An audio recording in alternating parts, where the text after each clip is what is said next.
여러분 안녕하세요. 오늘도 함께 하나님의 말씀을 깊이 나누는 시간에 오신 것을 환영합니다. 우리가 살아가면서 종종 이런 생각을 할 때가 있습니다. 나는 부족하고 연약한데 과연 하나님이 나를 쓰실 수 있을까? 혹은 내가 이렇게 부족한데 하나님께서 정말 나를 부르실까? 라는 마음 말입니다. 오늘 함께 나눌 말씀은 바로 그런 의문에 대한 하나님의 명확한 대답입니다. 성경에서 예수님은 늘 사람들의 기준과는 다른 시선으로 사람을 바라보셨습니다. 특히 당시 사람들에게 멸시받던 세리 마태를 부르셔서 제자로 삼으신 장면은 우리에게 깊은 울림을 줍니다. 오늘 본문은 마태복음 9장 9절부터 13절까지의 말씀입니다. 이 본문을 통해 우리는 예수님의 부르심, 긍휼의 마음, 그리고 제자의 삶에 대해 함께 묵상해 보려 합니다. 먼저 본문을 읽어보겠습니다. 마태복음 9장 9절에서 13절 말씀입니다. 예수께서 거기서 나가실 때에 마태라 하는 사람이 세관에 앉아 있는 것을 보시고 이르시되 나를 따르라 하시니 그가 일어나 따르니라. 예수께서 마태의 집에서 앉아 음식을 잡수실 때에 많은 세리와 죄인들이 와서 예수와 그의 제자들과 함께 앉았더니 바리새인들이 보고 그의 제자들에게 이르되 어찌하여 너희 선생은 세리와 죄인들과 함께 잡수시느냐? 예수께서 들으시고 이르시되 건강한 자에게는 의사가 쓸데없고 병든 자에게라야 쓸데있느니라. 너희는 가서 내가 긍휼을 원하고 제사를 원하지 아니하노라 하신 뜻이 무엇인지 배우라. 나는 의인을 부르러 온 것이 아니요 죄인을 부르러 왔노라 하시니라. 세리의 위치. 당시 세리는 로마 제국의 세금을 대신 걷던 사람들입니다. 유대인으로서 동족의 피를 빨아먹는 존재라 여겨졌고 매국노이자 부정한 직업으로 간주되었습니다. 그래서 사회적으로 철저히 죄인 취급을 받았고 회당에도 들어가지 못했습니다. 마태의 부르심. 예수님께서는 바로 그 세관에 앉아있던 세리 마태를 보셨습니다. 사람들의 눈에는 혐오와 멸시의 대상이었지만 예수님의 눈에는 제자로 세울 귀한 영혼이었습니다. 식사의 의미. 고대 사회에서 함께 식사한다는 것은 단순히 밥을 먹는 행위가 아니라 교제와 친밀함을 상징했습니다. 예수님께서 세리와 죄인들과 함께 식사하셨다는 것은 그들을 받아들이고 품으셨다는 강력한 메시지였습니다. 나를 따르라의 의미. 예수님은 마태에게 단 한마디 하셨습니다. 나를 따르라. 이 짧은 말씀 속에는 삶의 전환을 요구하는 부르심이 담겨 있습니다. 당시 세리는 안정된 수입과 사회적 위치를 보장받았지만 동시에 사람들의 멸시를 감수해야 하는 삶이었습니다. 마태는 모든 것을 내려놓고 즉시 예수님을 따릅니다.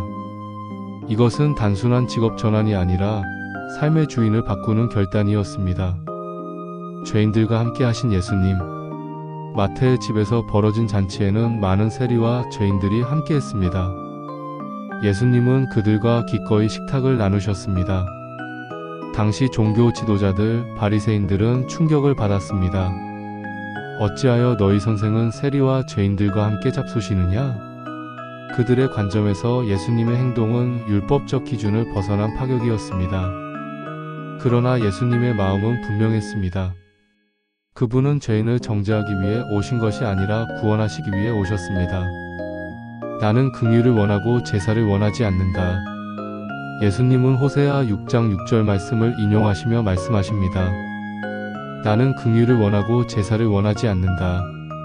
즉 형식적 예배와 종교적 행위보다 실제로 사람을 불쌍히 여기고 사랑하는 것이 더 중요하다는 것입니다. 하나님께서 기뻐하시는 것은 외적인 제사가 아니라 내적인 자비와 긍휼입니다. 나는 의인을 부르러 온 것이 아니라 죄인을 부르러 왔다. 예수님은 자신이 오신 목적을 분명히 밝히셨습니다. 완전하다고 착각하는 사람들을 위한 것이 아니라 자신의 죄를 인정하는 이들을 구원하기 위해 오셨다는 선언입니다. 이 말씀은 당시 종교 지도자들의 영적 교만을 깨뜨리는 강력한 도전이었습니다. 이제 이 말씀을 오늘 우리의 삶에 적용해 보겠습니다. 나의 삶 속에 있는 세관. 우리도 각자의 자리에서 마태처럼 세관에 앉아 있을 때가 있습니다. 세상적 안정, 물질, 습관 또는 죄에 묶여 살아가는 자리 말입니다. 그 자리에 계신 주님께서 지금도 우리에게 말씀하십니다. 나를 따르라.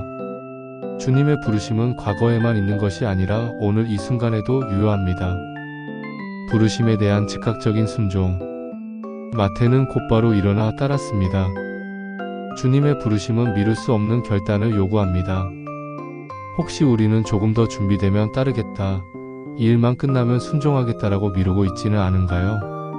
주님의 부르심은 오늘 우리에게 즉각적인 응답을 요청하십니다. 예수님은 죄인과 함께 하신다. 교회와 신앙 공동체에서 우리는 종종 나와 다른 사람들을 배척하고 있지 않은가 돌아봐야 합니다. 예수님께서는 죄인들과 함께 식사하셨습니다. 오늘날 우리도 연약한 자들, 소외된 자들과 함께하는 신앙을 실천해야 합니다. 긍휼을 원하신다. 신앙생활을 오래 하다 보면 형식적인 종교 생활에 머무르기 쉽습니다. 하지만 하나님이 원하시는 것은 제사가 아니라 긍휼입니다. 가족 안에서, 직장에서, 이웃과의 관계에서 긍휼을 실천할 때 우리는 진정한 예배자가 됩니다. 나는 의인이 아니라 죄인이다. 스스로 의롭다 여기는 순간 우리는 은혜에서 멀어집니다. 나는 여전히 하나님의 긍휼 없이는 살 수 없는 죄인이라는 고백이 있을 때 예수님의 구원의 은혜가 우리 삶에 깊이 임합니다.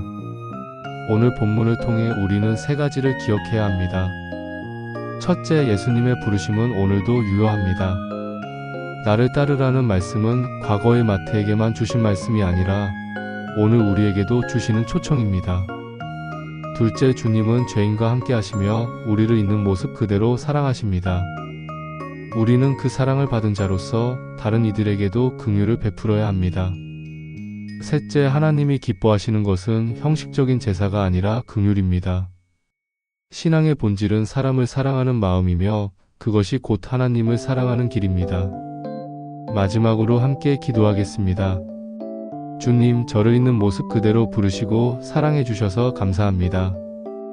저의 삶 속에 여전히 세간에 묶여있는 부분이 있다면 오늘 주님의 부르심에 응답하게 하소서.